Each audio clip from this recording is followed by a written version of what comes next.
The Doogee S100 is the 4G version of the Doogee V30. The S100 is very similar to the V30, especially in terms of design, but as opposed to the Doogee V30 that comes in 2 color options, the S100 is available in 3 colors: ice blue, cyber yellow, and classic black, while the Doogee V30 is available in black and orange colors. And of course, the S100 is the first Doogee phone to be powered by the Helio G99. I think Doogee realized that competitors are releasing their 4G rugged phones with the Helio G99, while Doogee released the S99 with the Helio G96. The Helio G96 and the G99 are actually very similar, but the G99 has many advantages. For example, the Helio G99 is manufactured using the much more modern 6nm production process, while the Helio G96 is manufactured in a 12nm process. What that basically means is that the Helio G99 will consume less battery life than the Helio G96. And of course, the Helio G99 has a max CPU frequency of up to 2.2 GHz, while the Helio G96 has a max CPU frequency of 2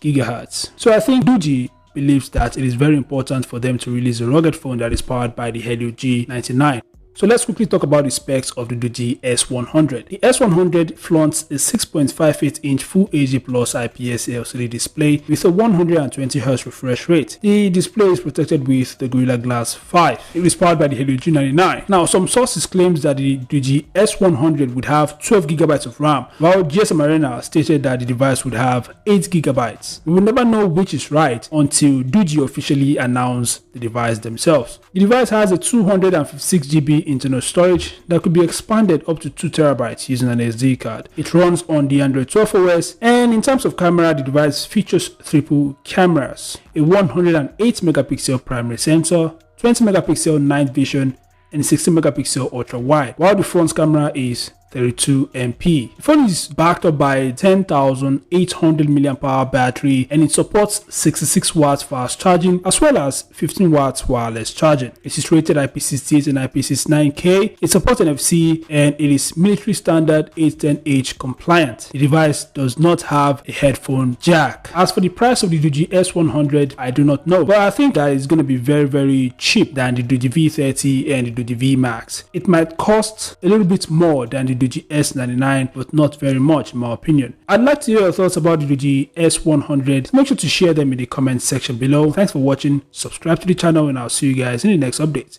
Peace out.